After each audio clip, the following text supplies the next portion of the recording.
আসসালামু আলাইকুম প্রিয় বাইশ ও বোনেরা, দেখুন আমার হসপিটালের সাইডে বাউন্ডারির ভিতরে ছোট ছোট মাজরা।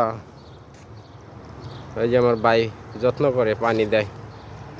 এটা হচ্ছে সাজনা গাছ। সাজনা কোথায় কোন জায়গায় কি বলে জানি না, তো আঞ্চলিক ভাষায় প্রায় সব মানুষই বলে সাজনা গাছ। এটা মোটামুটি অনেকটা বড় হয়ে গেছে গা।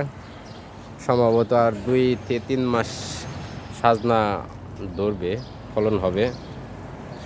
ফলন হলে আমার এই বাইরে সাজনা বেশ এমন করেন যে সৌদি আরবে চিন্তা ভাবনা আছে একটা ভাসমান ফ্ল্যাট কেনার জন্য। সবাই লাইক কমেন্ট শেয়ার করে দিবে না ইনশাআল্লাহ 2-3 মাসের মধ্যে চলে আইব।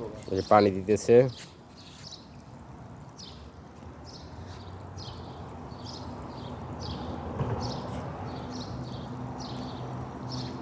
গাছগাছড়ার যত্ন নিলে সৌদিরা খুব পছন্দ করে।